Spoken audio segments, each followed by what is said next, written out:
Ça va. 4, 2, 1, 0, action. Voilà, merci beaucoup la régie pour ces belles images. Là, vous avez vu encore danser ce qu'a été quelques premières journées de séminaire qui se tient déjà à Mawanga. Voilà, à Mosakoli. Est-ce que Mboka P. Kokozala na posa ya délivrance? Oui, papa, tant que tu as une délivrance, et zo qui peut m'accoucher. Dans la cas, il y a situation impossibilité zali et c'est l'intervention de Dieu. Moi, je dis souvent, délivrance, c'est l'intervention de la main de Dieu dans la vie d'une personne ou dans une situation. C'est qu'un amour appelle. Ce qui me souvent sentir que les choses ne marchent plus bien comme auparavant, et ça montre que le pays aussi a besoin de la délivrance. Ok, déplacement ya likamuna biso eza ya mboto simba bandoto. Pour le pourquoi de ma question, eza que Mobutu, Kondo Mobutu oyazalaki papa mokonzi ya mboka yambo akende alobaki après moi le Congo sera un déluge. Donc on dirait à laquelle Congo mabe. Peut-être yambo to vivre makambo, mais c'est quoi le problème mes amis? Comment Kokeko Senga est pardon pour Congo et soit délivrance? Ok, et le c'est important. Ce qui mon continent biso alobaka makamboana après mboke kozala délige, c'est une déclaration. Voilà. Et mon kilo tout ça et salamaki na liloba. Et on ne joue pas avec des paroles. Très bien. Non seulement pour le maréchal, même le parent na katanda. Il faut y avoir parole ni na robi misela mwana. Et parole ni na robi misela ndeko nanga. Et dans la parole mususu yo bimission par sentiment. Mais au yebi conséquence ni nité oyo ezomema na kati ya parole wala. Et Nzamba Pambola, notre actuel président de la République, Fachi Beton, parce que il est temps où Nzamba Sali une grâce. Il y a la tête de la République démocratique du Congo. Et l'autre, il y a Salaki a béni ma pasteur. Et il y a béni Salaki Wana, dans 4 stades, on a pour dédier le pays entre la main de Dieu. Ok, Seigneur, s'il y avait des paroles prononcées au Bishop Oyebi, oui, qu'à part ma parole, il y a aussi d'autres paroles au bas de ma prononcer. Il y a malédiction, il y a moka. Mais il y a mais il y a ma parole au bas de ma. Et dans ma pambola, son excellence, le président de la République, au sein de sa pasteur, Basali Nanzambe, toute confession religieuse, la musulman, tout ça là dit, c'est un mot pour toujours en boka, tout peut se monter en boka ensemble. Et les lots dans une saison que Congo les a délivrés, Congo les a bénis. Moi, ma système est avec le temps. Le temps de la délivrance, vraiment, tout ça, l'introduction et l'émission, dans le baki, Moutazo Bimanase en vous, la Zakalaposa Parasoleil, ou Azoyo Kamali, il y a la Takatriko. Alors, forme tout esprit émission, la bise Mingi, Koleksa Batu, Nengeni, Moutako, soit délivrance. Bino bozana domaine wana utakala kala mingi teto osimba bandoto mais eza batu misusu baloba ki poto silisa dossier wana eza batu misusu baloba ki te eza tata mokonzi ekolo tenda kokai kosala ba déclaration wana eza ba papa ya molimo neti bino boye ba père ya confession ye falaki azala bino nde bosala maloba wana pona kolongola c'était pas à lui, c'est-à-dire quoi? Yo la keli mwana na etonga mabe na yebi kosala yango te mais mwana moko atamboli mabe na etonga olakeli ye mabe obengani na etonga o excommunier mais akena église moko songolo pakala papa wana ayambi ye alongoli maloba oyo yo olobaki sans que olimbisa ye na yebi te soki ozo comprendre nga prophète est-ce que mwana wana akozwa délivrance wana c'est ça? Ok, ce qui n'a bien appelé sa réponse na motuna na yo biso tozalaki wana bolo tozopesa mboka na maboko ya Nzambe et na suka ya ba déclaration na biso nde le chef de l'État ayaki kosa la déclaration étant que le père de la nation. Nous sommes des pères spirituels. Lui c'est le père de la nation. Donc étant que ma père spirituel, on avait déclaré que mboka il faisait la béni, mboka il faut ekamolama. Et tant aussi cette déclaration d'Abisso, comme il y avait le père de la nation, c'est à lui maintenant de remettre la nation entre la main de Dieu. Biso to sala qui dans le domaine spirituel et lui les garants avec sa nation dans la Nzambe et puis biso tout aux qui dans la même idée il y a des dédier mboka c'est que Nzambe qui déjà connu. Mwana moko alingia bala papa aboko zombo libala wana. Non seulement papa boko zombo libala wana alobi kutu mabe likolo libala wana parce que azo sepela mobali ya mwana wana te. Mais mwana wana lingaki mobali na ye. Est-ce que yo tata molimo okolongola maloba ya tata wana pe obali si mwana bafandi na kimia baboti bakeli boso. Et puis papa biologique, tant a lancé parole à malédiction, papa Tcholok, il ne faut pas tout confondre la réalité. Il y a mon au domaine où on est au simba batu mité mais au souffrir. Actuellement, Matebele, baluka délivrance, balakosa, baluka délivrance, par-ci par-là. Donc, bisika nyosho bazo kende koluka délivrance, comme sous délivrance et fait ça bien avant de pourquoi parce que il faut aussi na source. Nga soki na yambi ikamba boy, na ministère na ngai, to na vie na ngai ministérielle. Mwana oyo papa na bango modisa esiko alingia bala papa boyi ko zombonga biloko nga pasteur na koki jamais ko zombonga biloko wana miloko nini nga na kosala. On est là pour la restauration et non pour diviser pour tout ça nga na okende ko luka papa wana na la kisi papa wana importance ya mariage que tant mwana azo bala eza pour honneur pe ya papa eza pe pour honneur ya papa. Est-ce que dit que même attend bon libala ba pesa kawana la famille à mobile, la famille à moi aussi. Ceux qui ont une bonne d'autres, bah 1500 wana. Biloko o ba famille à moi aussi ba réaliser ça. Et au à la fois 3 et belé dépense au c'est que ça les a qu'à honorer ma parents. Et moi étant que pasteur, na osala des démarches. Ya koluka kimia pour que moi na akende na libala na bénédiction ya papa. Ce qui moi na kenda mariage. La bénédiction ya papa o ya boti. Et puis akenda mariage.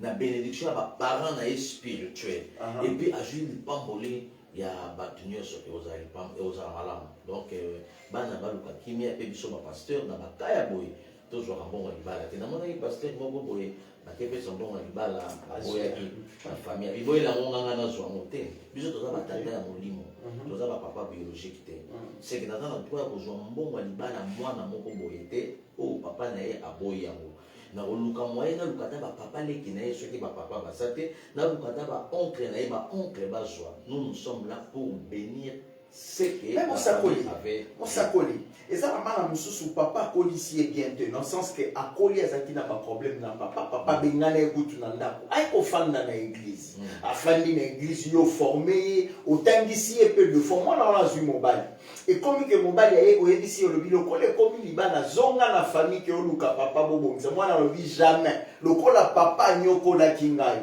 papa yonde il faut olia mbongo na ngai libala soki oboko lia mbongo na kokende libala wana bongo et puis bon wana il faut non ato sa papa na ya molimo parce que mariage coutumier babenga un mariage coutumier c'est-à-dire bazo kende na coutume ya famille ya ekolo na bino et ceux qui déjà pasteur na komi ko joa mbongo libala coutumier c'est que eza sous na logique c'est que mariage coutumier il faut tout tika ngo na famille. Mariage civil, il faut tout tikango dans l'état. Et bénédiction nuptiale, les biso église, pour joyango, pour tout pambola, la katia église. C'est que nous avons conseillé car moi, si réellement elle a confiance de son père spirituel, le pasteur, elle doit se soumettre à papa nae, ya molimo bisaye, pour eza la bénédiction. Pour ceux qui papa na yo ya mosuni, o ya bota yo, azana regret na libala na yo. Bien-aimé, les amants minité. Bible de chercher la paix avec tous et la sanctification. Et donc, on a vu que ça va dans Nzambe que bitumbe za la paix dans ma famille, bitumbe za la paix dans ma bota, mais dans ma situation à boyer. Attention qui papa boy, bolukata papa le, bolukata cousin moko ata neveu moko ya mokolo pour que na miso Nzambe elakisaki akendaki na famille nalingi tosilisaka po tosimba bandoto olobaki eloko moko eleki me tokozongela yango ebongo mobali oyo azwi mwana moko asungi atangisi ye bakoli ti mobali wana azolikiake akobala mwana wana. Chers téléspectateurs, vous pouvez réagir avec vos SMS, envoyez-nous vos préoccupations, vos questions par les numéros qui se trouvent au bas de vos postes téléviseurs. Nous allons les lire et puis vous répondre comme nous avons l'occasion d'avoir le prophète avec nous. Comprenez que nous sommes en direct. Voilà. Et comme il a souka pour makambwali bale banda. Moi c'est aboinae. Abitenga na obala na ngayo te. Mwana mobali wana oyo atangisaki ye, oyo asungaki ye na bomoi, alobi lokolo sali boye yo kobala kate, yo komona kakembo te. Sima ya maloba wana, mwana mobali wana kufi na ye. Via mwana wana etikala ka bongo ou bien moyen ebonga maloba wana elongwa ezali. Ok, John-Luc, mon question c'est vraiment capital. Mon attention, mon en charge, amemio na poto, okomi na poto na nzela na ye, ozu musala na nzela na ye, à condition ba formation aussi c'est ba formation, mais ekomi na temps ya mariage pour le biquet yé le société. Bon on est tout mon tourna. Donc si moi na mobile on a tiré na regret et puis à déclarer la parole à malédiction. Voilà. John-Luc na émission la Bible dit la malédiction sans cause n'a pas d'effet. Mais la malédiction avec cause. Au moment où on a mobile wana, attention qu'à prononcer n'a été. Et dans la bataille na sa moyo na sa maudit. Mais bateau bango basala mabe balobe le côté. Oui, au sala nga lelo mabe na bi papa Tina. Yo mto salinga boye. Nzamba pambola yo. Non, et ça bénédiction c'est que na maudire yo kutu makasi koleka soki na lobaki ke no au monde abola monter. Et dans ma parole, mon souci, on doit le regret. La satana quitté. Que yo okoko salama makamboy. Yo kaka moto salinga boy. Nzamba limbisa yo. Na kena ngai. Liaka kambongo wana. Nzamba limbisa yo.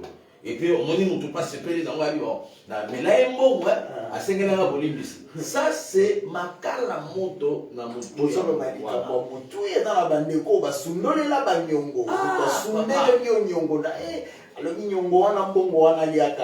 Na sala délivrance ya ndeko moko boye papa John-Luc. Na finance na ye e marche à côté. Asali nyonso azwi musala malonga mais aza na stabilité financière te. Bazo fute mbongo bien mais mbongo ifondala na compte na ye te. Voilà. Soki mbongo ye na compte na ye, il faut ebunga, il faut ekende na ba famille et puis na Kinshasa te na poto. Et na poto ta mbongo ezobunga na compte, il faut baye ba banani bazwi. Mais il y a un bon ezobunga na système bancaire mais bato bazo yeba te. Et tant que tu es kosambela na ye, nzamba ye kotalisa biso ke aza na se ya malédiction ya ba parole prononcée. Basundolela mbongo, basundela mbongo ali kelemba. Obika ne bato balia ka mbongo na makelemba. Ale mbongo ali kelemba na tour na ye azongo wana aboyi kopesa ki Angola komi na poto. Pona ye akanisi ke arrivé en Europe Akimi malédiction.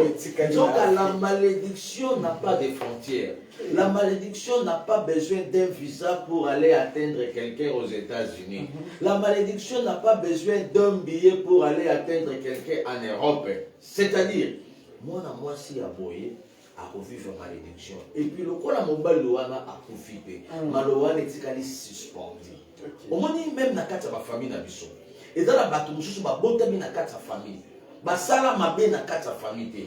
Mais effet kaka botami na kata famille, il y avait des paroles de malédiction où ils allaient déjà stationner. Et quand on botama, ozokola 10 ans, 15 ans, et au combien 18 ans, malédiction où ils allaient stationner et calé yo. Mobali soka ya bala yo aboyi yo. Mobali sali yo bolamu oboyi. Et dans ma fille mususu babengana ba mibali. Alors ba kenata no kitoko ajisa. Donc il y a tout le monde dans qui tourne autour à sa malédiction. Donc malédiction sont tinda qui bengana kaye ajesa, bengana kaye qui toque ça, bengana kaye ça la beauté na yo. Et belé baso kanisa qui ba osele la beauté. Et belé ba kanisa qui ba osele la âge. Mais en réalité ba osele la âge té. Malédiction de Jésus stationné et ça pour empêcher à côté d'un mariage.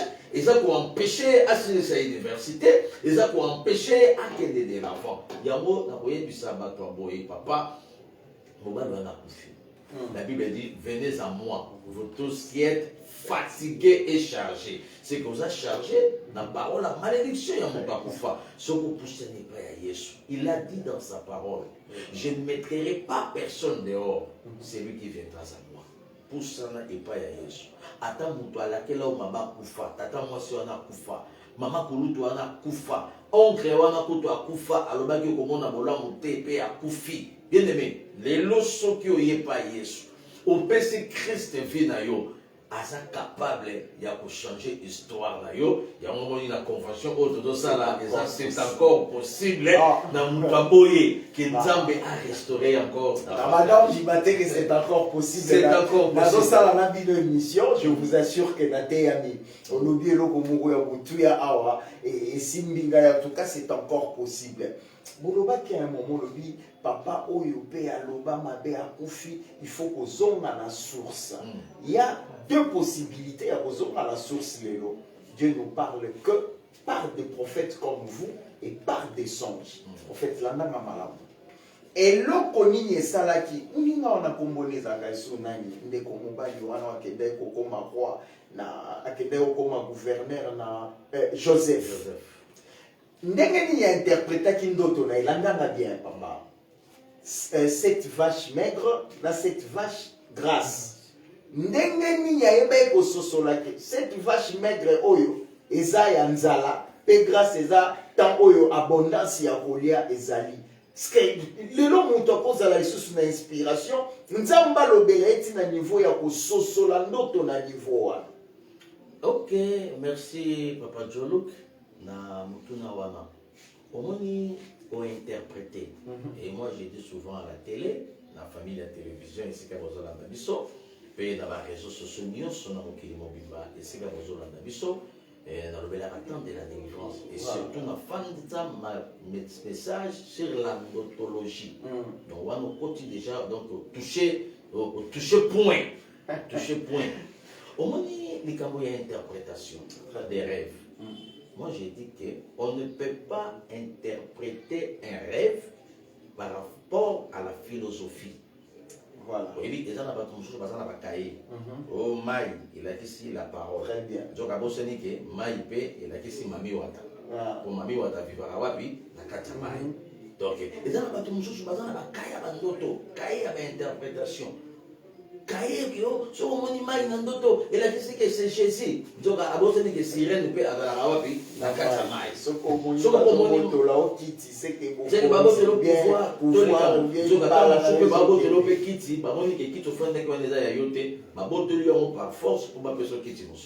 et c'est pour cela, dans la vie chrétienne, c'est important d'avoir un conseiller spirituel, un doctorologue.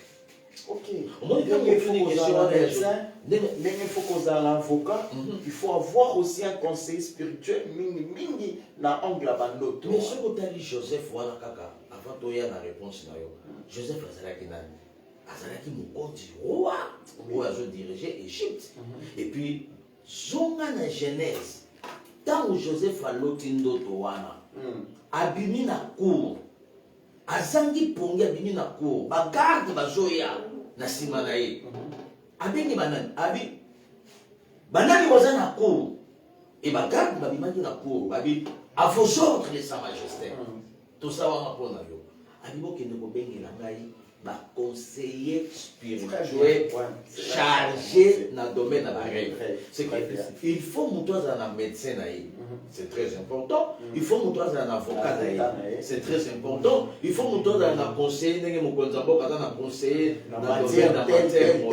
conseiller dans le domaine de l'armement, conseiller dans le domaine de l'habillement, conseiller dans le domaine du bois. C'est aussi important, mon général.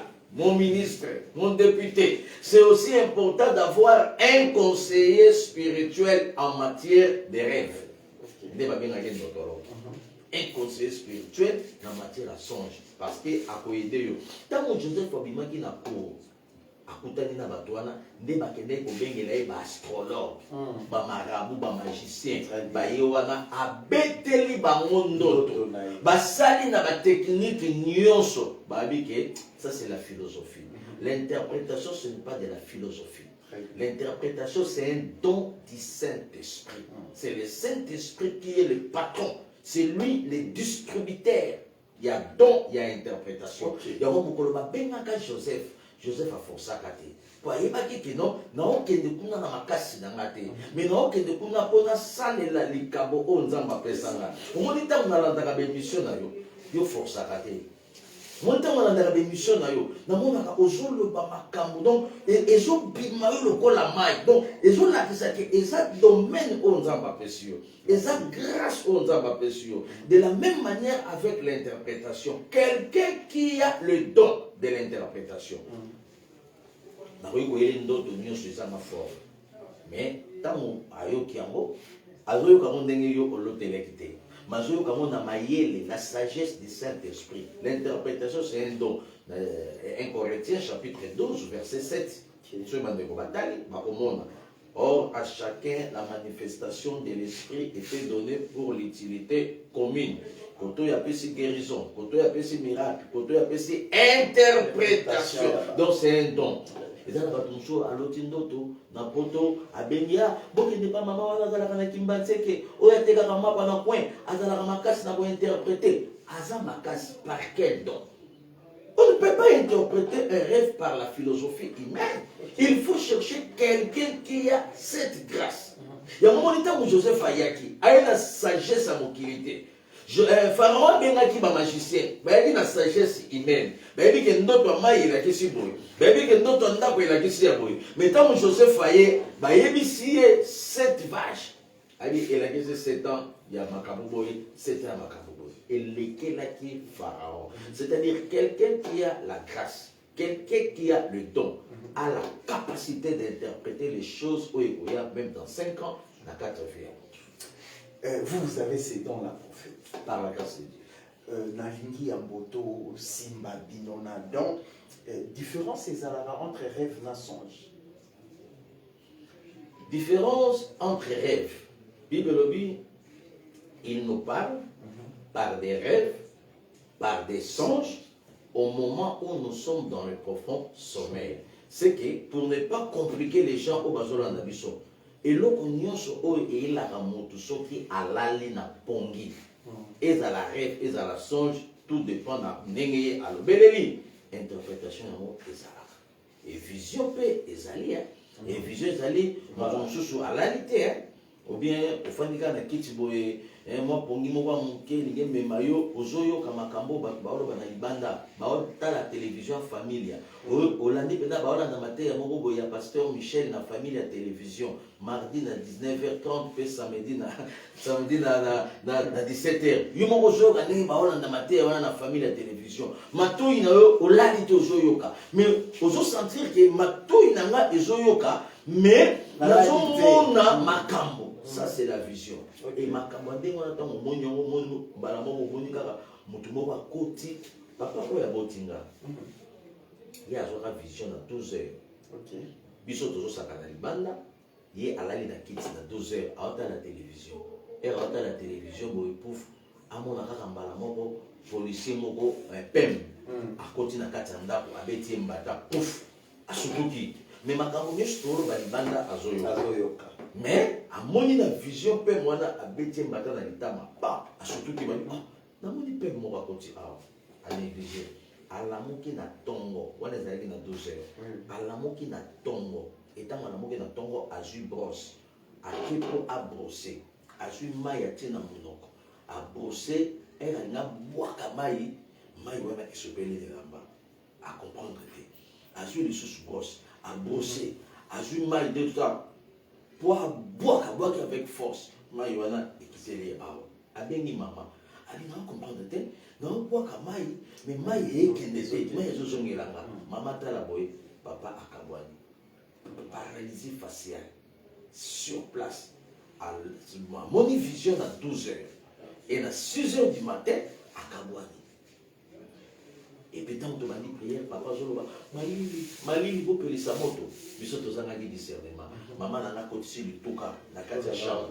Elle m'a dit que tu as moto, papa, je le vois. Malili, maman, je suis pas les moto. Mais surtout, pour la moto. Moto, et la pour papa, à Joka Malili.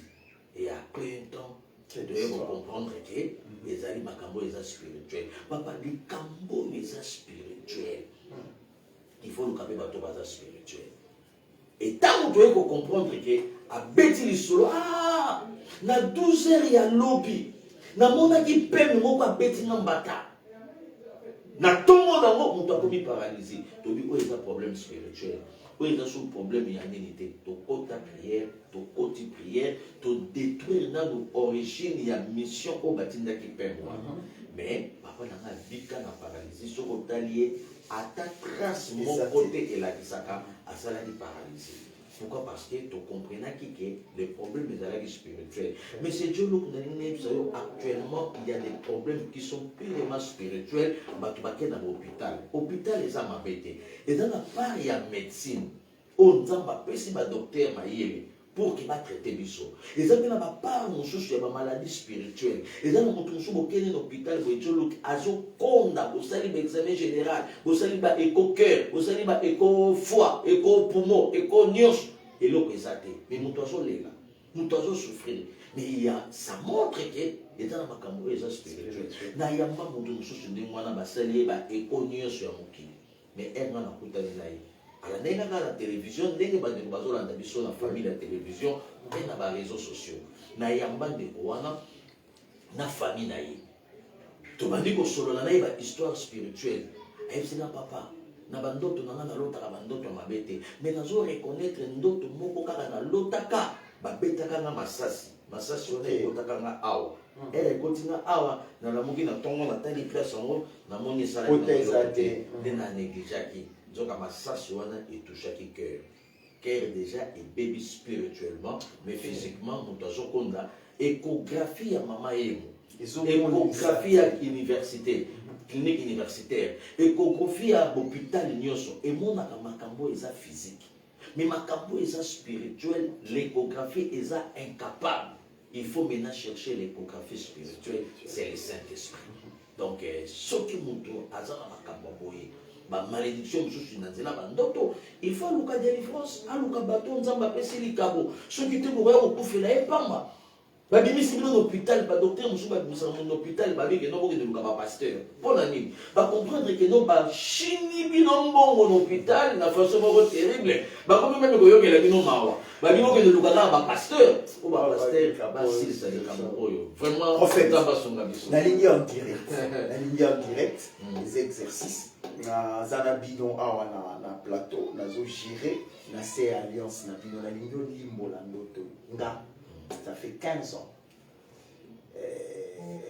moi sinanga à l'otike na kufi ça fait 15 ans mais 15 ans après vélo on s'en a une émission mais il n'y a pas 4 jours fille mon qu'on a bandé au vivre naïe passez-moi les termes mais so volandanga nda quoi toujours une gabali mboli langa la occasion en direct fille mon a bandé au vivre naïe to kabwana auti kolote langa na kufi mais 15 ans na kufi na mute o baloti sikoyo na zelani.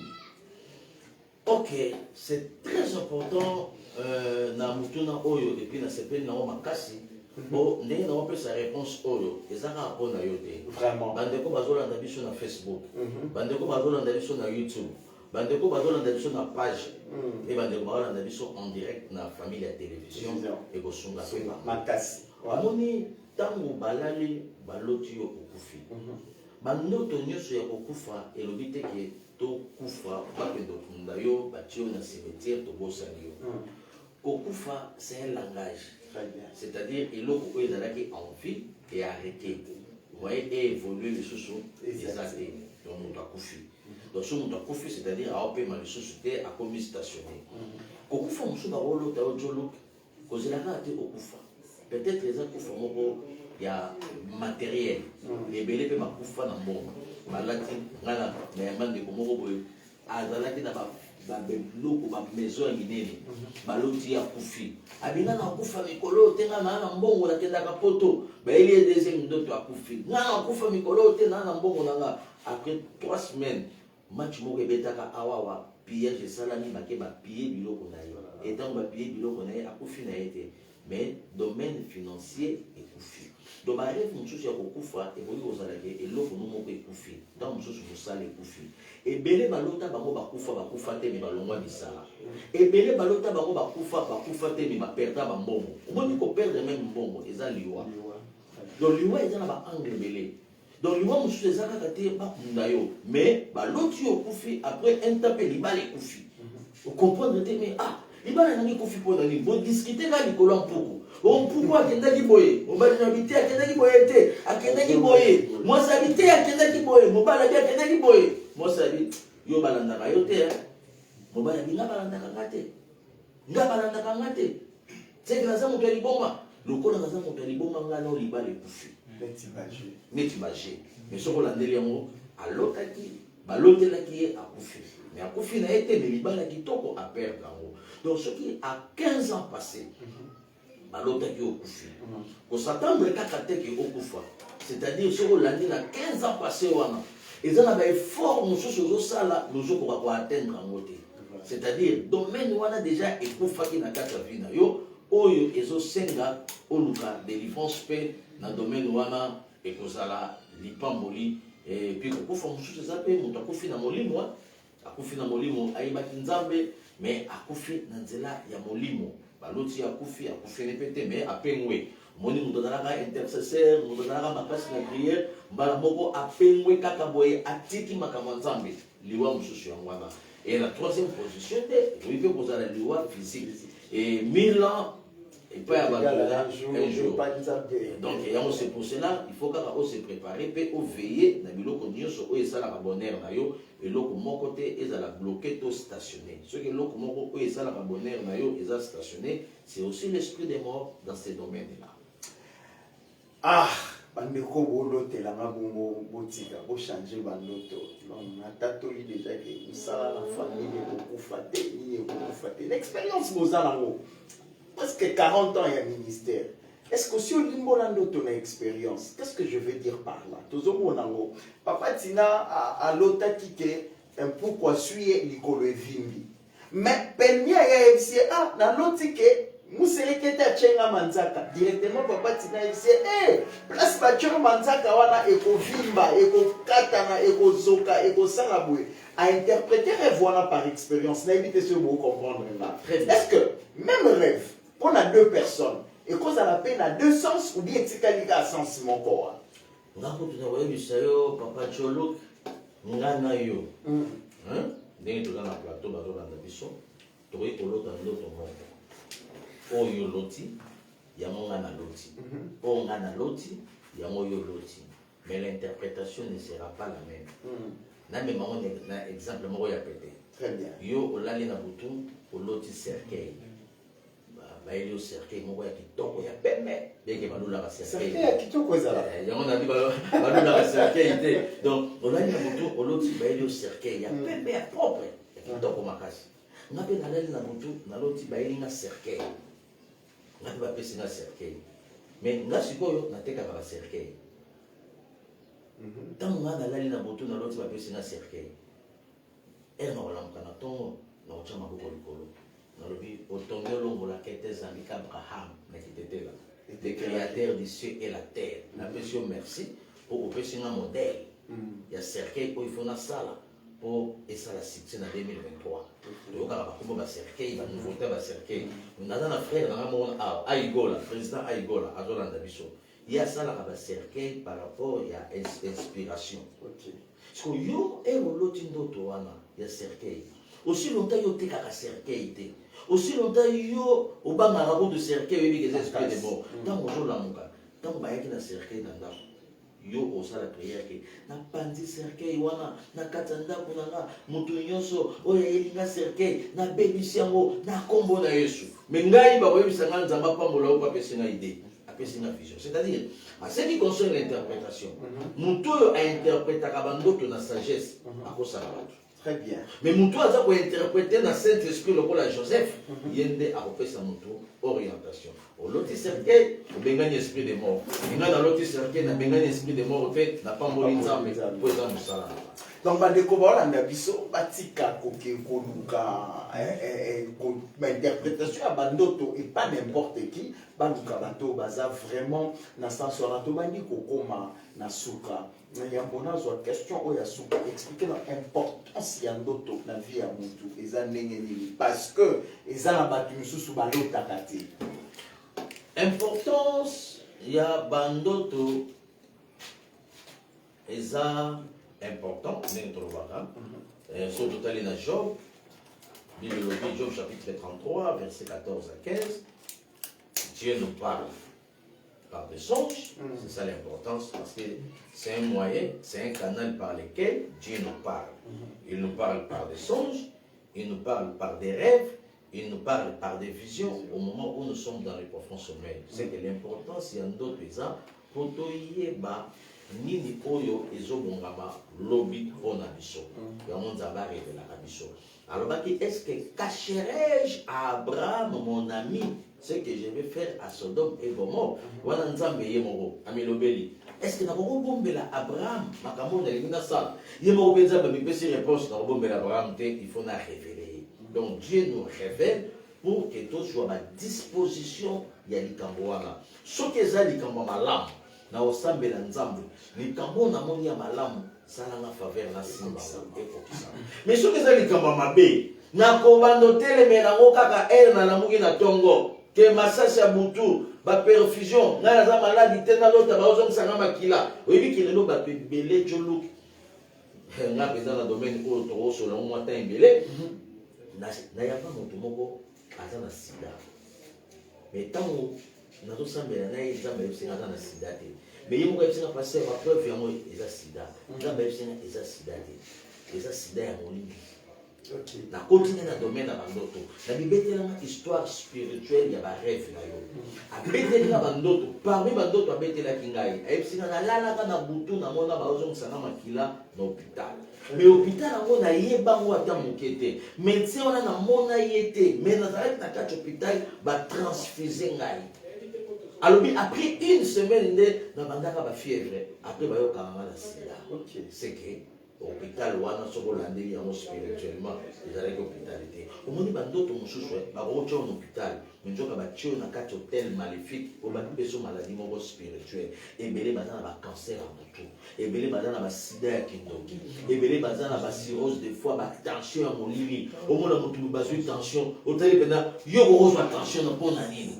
mais azwi yango parce que ce sont des rêves papa na nzela ya ndoto bakopesa motu maladi na nzela ya ndoto moto akokoma ndoki nasambela mpona bana mosusu ya sorcellerie natuni mwana na napesa okindoki baluki ndenge nyonso mwana azoyebisanga papa na fumbwaka kaka moto apesanga boye nayebi te e na kati ya délivrance nzambe aye kotalisa biso ke mama na ye ntango bandeki komelisa mwana e pota moko mama sokaka monde spirituel bayaki mpo basala na kati ya pota wana mama ntango azomelisa mwana makila wana ezokota na kati ya mwana akomaki sorcier donc eya na bato mosusu bakoma bazwa sorcellerie na bomwana papa à partir ya bomwana déjà moto akoti na monde sorcellerie à partir ya ndoto yango na koyebisa bana nzambe nyonso bazolanda biso olali na butu oloti ndoto papa olali na butu oloti ndoto mama olamuki na tongo konéglige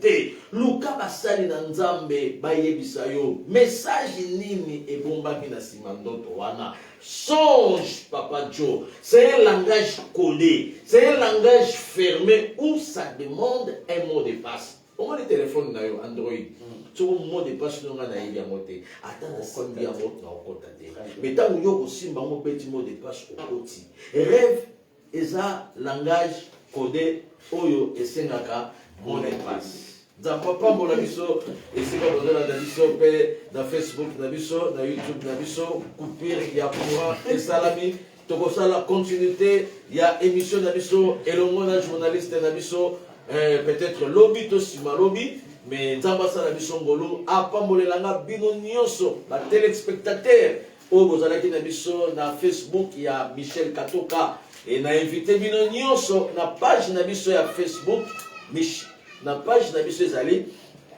Pasteur Michel Shongo Katoka Onasaka wana na page na biso ya Facebook et na invité bino pe boya na page kozala malamu partager lien oyo na YouTube na biso Michel Katoka TV wana na nzela YouTube na biso soki partager pe lien oyo na YouTube et kozala lipamboli pona lokumu na nzambe nzamba monelanga bino nyonso bo s'abonner massivement na chaîne na biso ya YouTube pe na page na biso ya Facebook pourquoi pas na chaîne na biso ya Familia Télévision la chaîne du bonheur nazalaki na plateau na Monsieur Joluk na pesier pour qu'il y ait asala des annonces faute de courant de tokati awawa pe to la continuité na voilà merci beaucoup pour la bandeko babade kolanda biso na Familia Télévision courait que ce n'est qu'une partie remise Mosakoli azawana to koyeba kozongela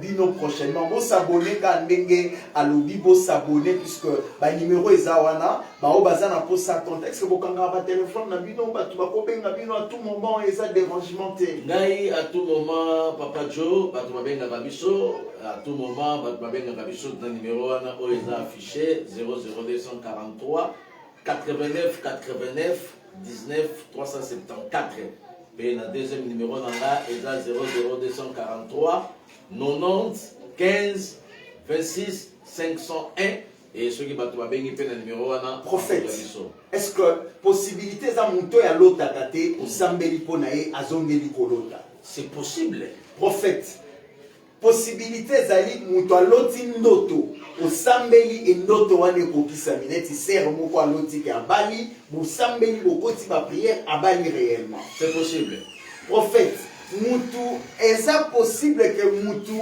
aloti ndoto ya mabe bosambeli mabe wana ekokisa mite c'est possible ok pona ba pona na nyonso bolanda biso prochainement parce que Mosakoli akoyeba ko expliquer yango allons à l'air je sais que kolo na biso azongi te tokutani mbala sima ciao